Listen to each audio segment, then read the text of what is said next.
What's up, guys? This is Brave, and I am back to do a review of one of my favorite shows. It is Ready to Love. This is season 4, episode 2. Let's go ahead and talk about it because I have a lot of things to say. So let's go ahead and get it started. First of all, let's start off by saying we're back in Houston yet again because clearly we needed a do-over because last season it wasn't really that good. I mean, yes, there was a lot of drama, but we didn't get no relationships. So we're going to try Houston again. Okay, so the first person that we see who gets out of the car is Stacy. Honestly, I did not know what to expect out of Stacy. I thought she was going to be more on like the boring side, but I see she does have a personality. You know, as she's talking to these guys, now that I think about it, she really reminds me of Dr. Britton from Married to Medicine LA. Am I the only one who feels this way? Like her personality, her looks, it's giving Dr. Britton. Actually, now that I come to think about it, she wasn't even the first person there. Dietrich, he was actually the first guy there, and he said something that was quite memorable.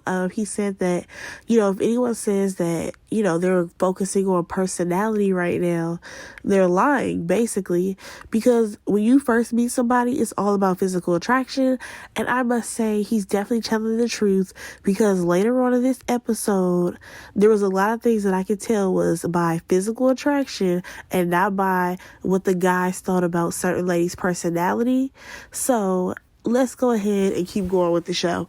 All right, so we next end up meeting David, and as we know, he officiates weddings, and now he is looking for love and to have a wedding of his own. I will say that David actually surprised me later on in the episode when he talked to a few of the ladies. We also see Vernisha. That fuchsia pink on her was really pretty. I did not like her confessional look, though. She just looked really plain Jane in the hairstyle. It wasn't really doing much for her because it was like the top was in like a ponytail and like the bottom looked like it was down, or it may have just been one ponytail. But it just didn't do anything for her. She needs, you know, some hair down. Y'all, here we go. We see Troy. He is on the screen, and I am already over it, okay? So he over here talking about how, you know, because whoever his lady is, they travel extensively and all this stuff. And I'm like, all right, I already know you about to try to game these ladies up. You got 50-something years of experience of gaming women up. So here we go. Then they go on to play this little montage of him walking down some stairs like as if he really answering a phone with a duffel bag. I said, sir, get out of my face with this. I'm sorry, I am not here for Troy at all. I have a lot of reasons why, actually. And you know what? I'll just probably get to those later when I talk about when he talks to certain ladies. So actually, let's go ahead and start with Chrysanthemum because she pops up on the screen. She's like, listen, if people they mispronounce my name twice, just call me Chris, and we gonna leave it at that. She is very take it or leave it. Like, she's not here for people wasting her time. You can already tell off the bat. And I like that about her because I feel like she about to come in and she is not about to be like all over these dudes. Like, if anything, they're gonna have to catch up with her. So we actually see Chrysanthemum talking to Troy, and I'm like, girl, you need to go the other way because I'm telling you, Troy ain't it. He ain't the one. He's just asking her about herself or whatever, and she talks about how she's half Italian, and that was pretty much that. They didn't really go too far into their conversation. Next thing you know, AJ, he's showing up. Of course, he's a music producer. We ain't seen no list of songs that he would have produced, but according to this show, he's a music producer. Okay. So, I've already said this. I already know that a lot of ladies there are going to be on AJ because he is a dark-skinned man. He's bald. He has the beard. But I'm sorry, he ain't for me. And I like Chocolate Man, but he ain't it for me at all. Especially once I heard the story about him being called El Cheapo. Okay, so more people arrive, and then we finally get to see people having some conversation. So we end up seeing David. He finds himself talking to Liz. And I mean, I did not expect for them to hit it off the way that they did, because they were talking about like gospel music and being raised in the church, and her talking about some, she was in a gospel group or she was in a singing group. Listen, woo, she don't need to sing no more.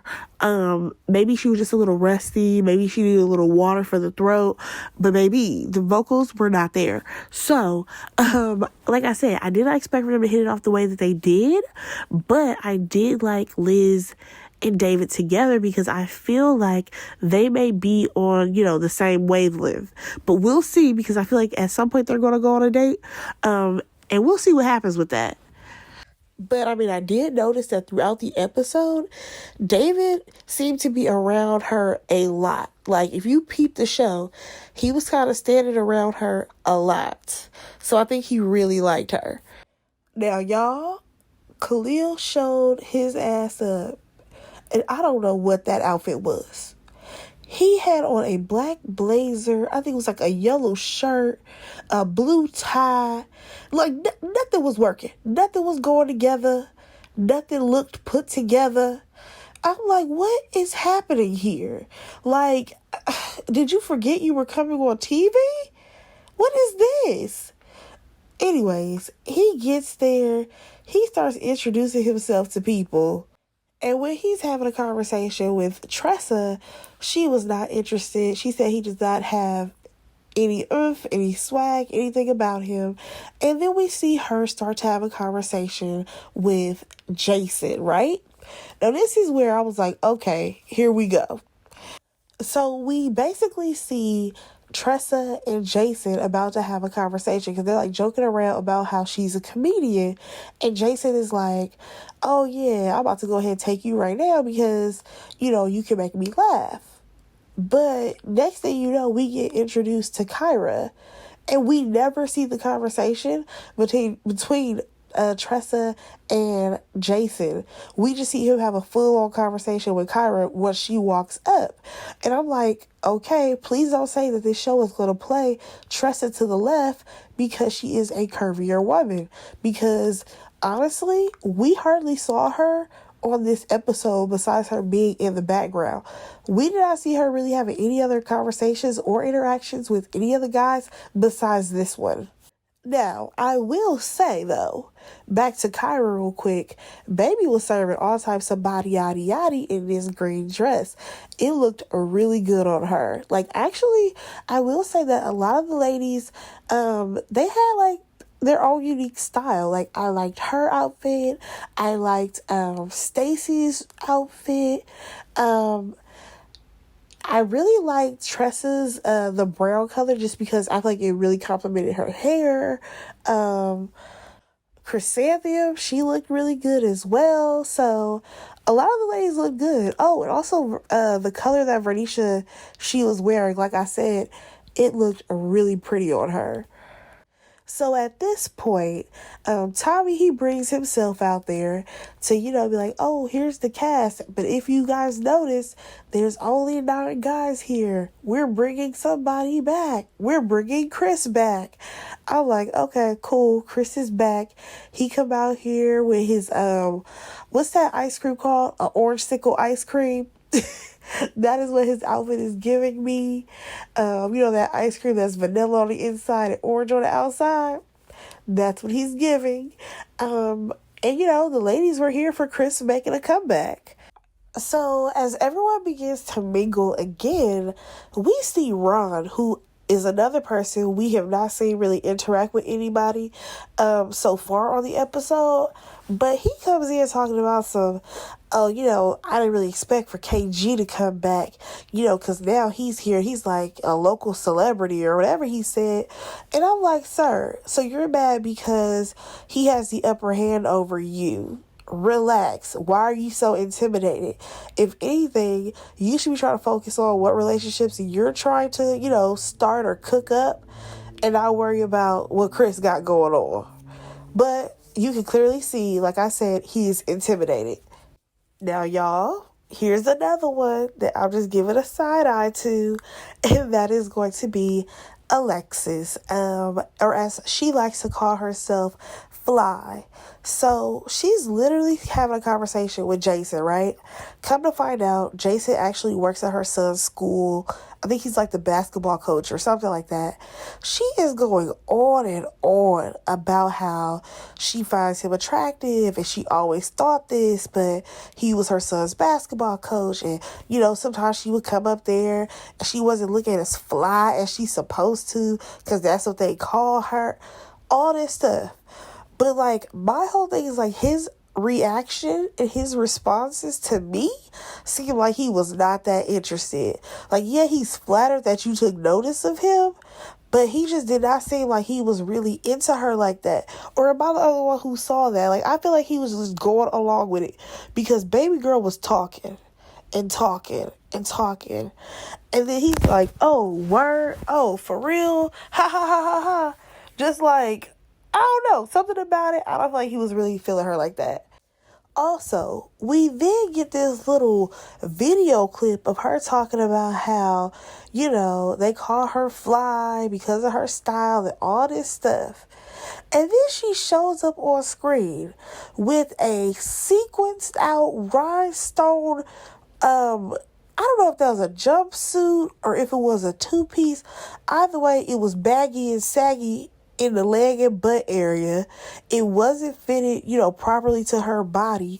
I'm like, girl, if you don't go sit down somewhere, you cannot dress. Like, it's so funny that she thinks that she has all this style and her stuff is looking like it's coming straight from the alley in downtown LA. Okay, if you've ever been to LA and you've been to the alley, you know how some of them clothes be looking super cheap. That's what her outfits be looking like so far. Also, even in like Jason's confessional, I know that he said that, Alexis has a leg up just because, like I said, he has known her son. So I feel like, of course, he's going to try to give her a chance just because so close in proximity. But I don't know.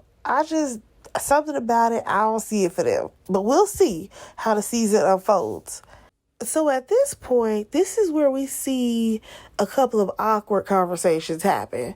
Because we have Ida. She's talking about how she likes to be called Vicky after some robot on some old show. And I'm like, girl, snap back to reality. So she's like walking and talking, to different people. And I could already tell she was not going to make a connection with these guys like that. Because she, like, walked up on Christian, was talking about how, he moisturized his ankles. Then we see her, I think she walked past, like, Dietrich or something while he was talking to Tressa. Yep, we did get to see that conversation. But she walked past him and was like, oh, you give me Marvin Gaye vibes.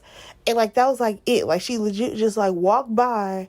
And that was just her statement. I'm like, girl, you have no game about yourself. Like, get it together. Okay, so the next awkward conversation we have is Khalil in that tacky outfit that he had on. He's having a conversation with this chick, Amber, right? So Amber is a criminal attorney, right? And she ends up asking him, like, what has he done in previous relationships that he can say are, like, his faults, right? He kept saying, what was it, Mean Girls or something? And I'm like, sir, what are you talking about? Like, that was not even an answer to what she was asking you at all. Or at least if you were going to say Mean Girls, say that once, not 3 times. Like, at some point you could have gave her a real answer. But then again, I'm like, Amber, you seem boring. Like, I don't like the way she talked. To me, she just talked way too slow and drawn out. And I'm like, girl, what do you do when you, like, working on a case, like, at the courthouse? Yeah, you're an attorney. Like, I'm gonna need you to speed up your words a little bit. Like, you drawing it out. But then again, this may be because this is her first time on TV. So, she wants to make sure that she's pronunciating and enunciating words. But, yeah, let me know what y'all thought about Amber. So this next person, though, he was not awkward at all. We see Joel, and there's definitely a few ladies who have their eyes on him, but we see him have a conversation with Bernicia, and I was like, ooh, I like them two together already, just because I feel like they were really vibing on that couch. Also, I love his accent.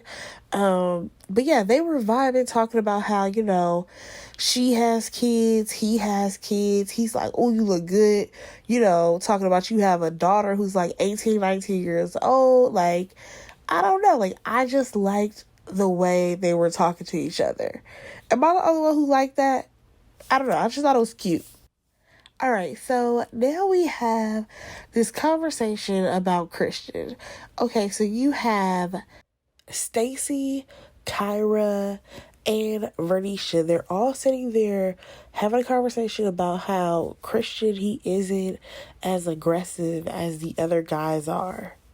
And next thing you know, Kyra calls him over.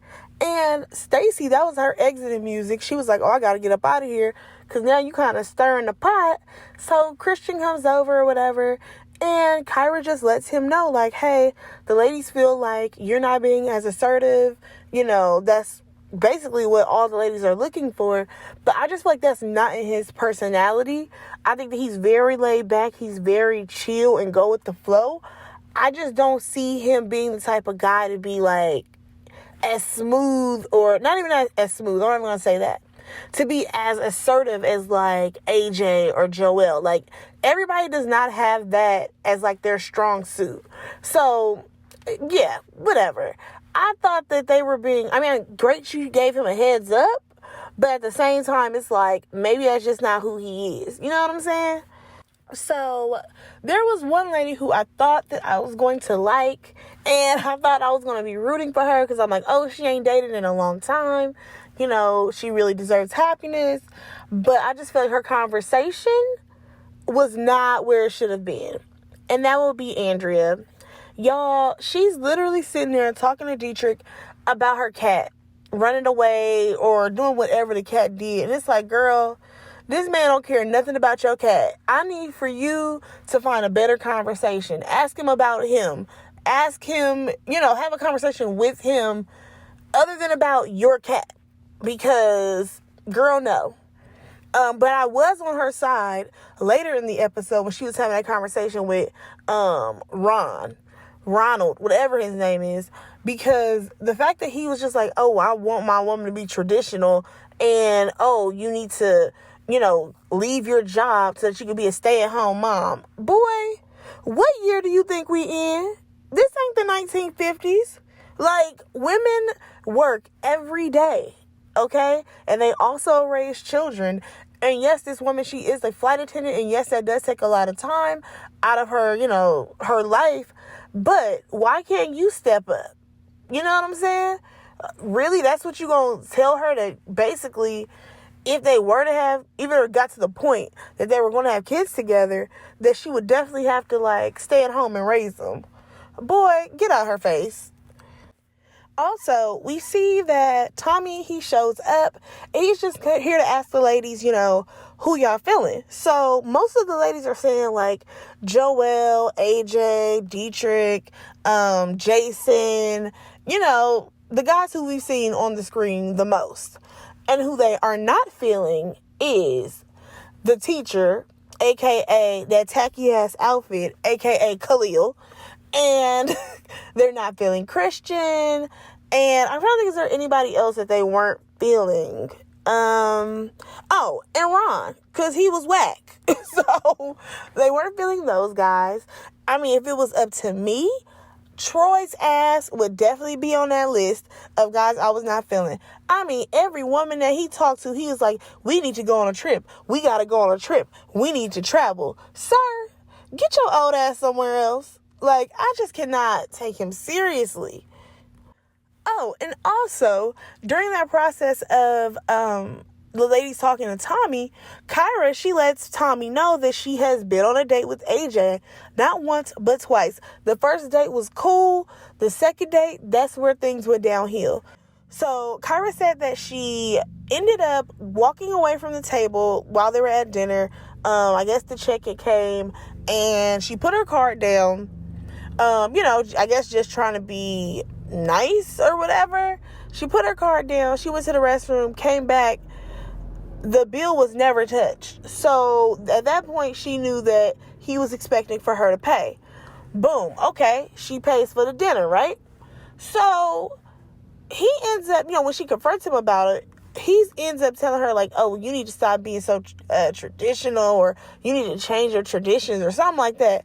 Basically trying to blame her on him not paying the bill, right? So they have a conversation this episode. I thought they were going to, maybe wait a little bit, maybe an episode later. But no, they got it right out the gate, okay? We're going to have this conversation. She's just like, what happened with that? And he's like, oh, well, I had a card, and then he got declined. And then, I figured, since your card was there, we could use your card. It was just super embarrassing and all this stuff. And she's like trying to be understanding. And it's like, oh, you should have just said that.